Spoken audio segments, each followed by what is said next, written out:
Welcome back to The Explainer. I am so excited to have you here today. This Explainer is brought to you by The Foundry, by Forge College, and it sits right inside our broader track on NFTs and decentralized identity. Specifically, we're diving into the Introduction to Decentralized Storage with IPFS, which is part of our Decentralized Storage Solutions module. Now, if you were with us for the last session, you know we mapped out parallel transaction processing patterns. That was an incredibly cool look into how blockchains actually scale. But today we are pivoting to something equally fascinating: decentralized storage. We're going to completely demystify file sharing on IPFS and look at how data actually moves across a decentralized network. So, get comfortable and let's dive right into this. So, here is the million-dollar question in decentralized storage. You have a CID, right? A content identifier. It's essentially this perfect cryptographic fingerprint of your data. But now what? How do you actually get your hands on the file? I kind of want you to think of this as playing the role of a decentralized detective. In the traditional world, if you want to find someone, you look up their home address and you just drive there.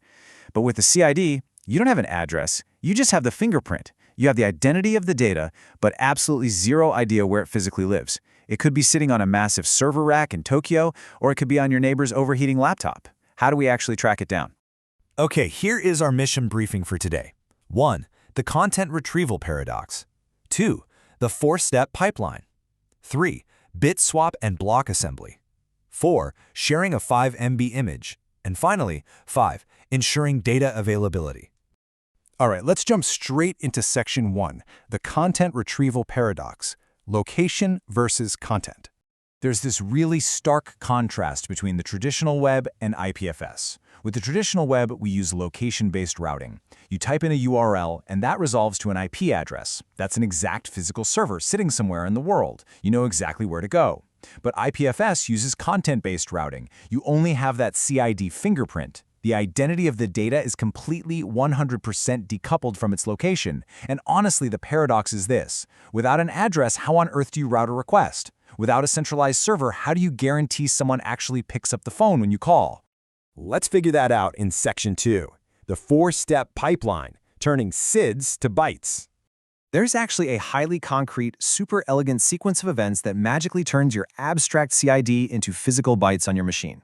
We've got 4 distinct stages here: routing lookup, provider selection, transfer negotiation, and finally, block assembly.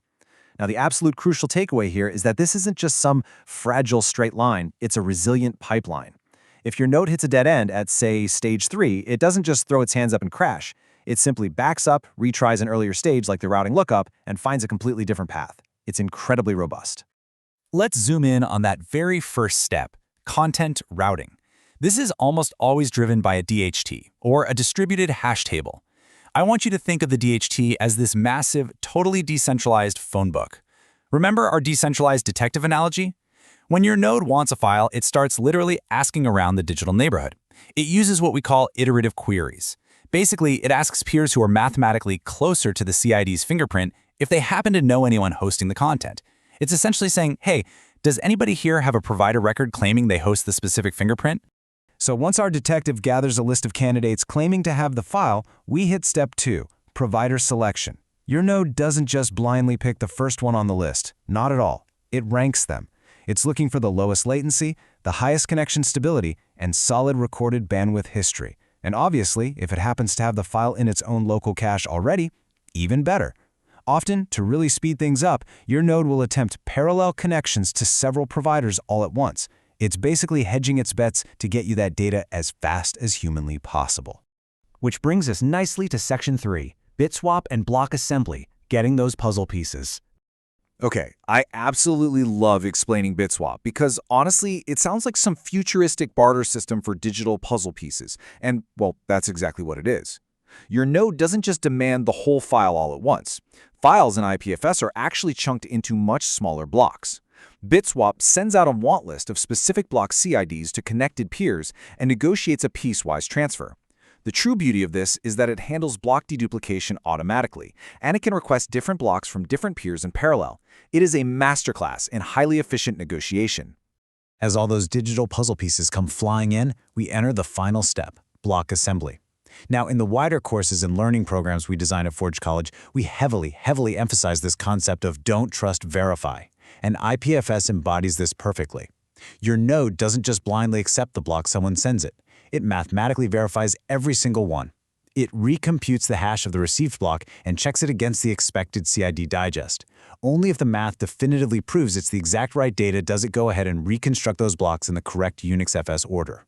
This perfectly illustrates what happens when things inevitably go sideways.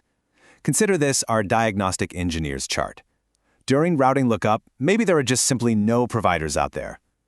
During provider selection, the providers you found might suddenly drop offline. In transfer negotiation, peers might just flat out refuse you or throttle your bandwidth. And in block assembly, a malicious or corrupted block will trigger an immediate verification failure. But because of the sheer resilience of this pipeline, your node just dynamically routes around these failures. It shrugs it off and requests the missing pieces from other peers. Now brace yourself for some absolute developer magic. Everything we literally just talked about, the DHT neighborhood watch, the intelligent provider ranking, the Bitswap bartering system, the rigorous mathematical verification, every single piece of that is abstracted away into this one incredibly elegant line of JavaScript code. Const stream equals client.cat CID. You just pass in that fingerprint and boom, the client handles all 4 complex pipeline steps for you completely in the background, handing you back a perfectly clean stream of bytes. It is honestly a masterpiece of abstraction. Let's make this real. Section 4. Sharing a 5 megabyte image. A practical scenario. Imagine your colleague Bob. Now Bob wants to share a 5 megabyte image of his cat. Let's look at the timeline. First, Bob adds the image. His local IPFS node quietly chunks it into blocks and computes the root CID. Next, it advertises. Bob's node essentially shouts to the DHT, "Hey everyone, I have the provider record for this cat image." Third step, you fetch it. You run that single line of code we just saw. Your node finds Bob, opens a Bitswap session, and pulls the image over. Massive success, you have the cat picture. But then, Bob decides his work is done for the day. He slams his laptop shut and wanders off to get a cappuccino. Just like that, his node goes entirely offline. And honestly, Bob's coffee break creates a massive problem. Section 5. Ensuring data availability, keeping files online. Think about it. If Bob's laptop is closed and no one else fetched the image to cache it, what actually happens? Well, if no provider exists, the DHT lookup just returns empty, and the retrieval completely fails. This is the ultimate availability risk in content-address systems. The CID itself is absolutely flawless. You hold the exact cryptographic fingerprint, but it is completely useless if literally nobody is online to actually provide you the physical data. So, how do we fix Bob's coffee break problem? We do it through a concept called pinning. And pinning is exactly what it sounds like. It's essentially taking the architectural blueprint of the data and driving a nail through it right into the wall, so it doesn't just blow away when transient nodes like a random laptop disconnect. Pinning actively ensures those blocks are securely locked in the local block store, and that the node continues to tirelessly advertise to the DHT that it has the content available. If you want to make sure your data is always available, you simply cannot rely on transient random caches. You have to use explicit reliability controls. You pin the data to an always-on node, like a dedicated server in the cloud. You use pinning or replication services to ensure multiple geographic copies exist all over the world. Or, if you're operating at true enterprise scale, you deploy IPFS cluster tools to coordinate pin sets across dozens of different machines. You have to treat replication as a first-class feature of whatever application you're building. I want to leave you with a pretty provocative thought to ponder today. If your primary pinning node suddenly drops offline during a massive network partition, how exactly does Bitswap manage to recover those missing digital puzzle pieces? The answer lies in the incredible built-in resilience of decentralized networks, and it's exactly the kind of advanced topic we love exploring further. Thank you so much for joining me today. This explainer was made by Forge College. Please definitely visit forge.college to learn more about this subject and a ton of other amazing Web3-related topics. Keep asking those big questions, and I will see you next time.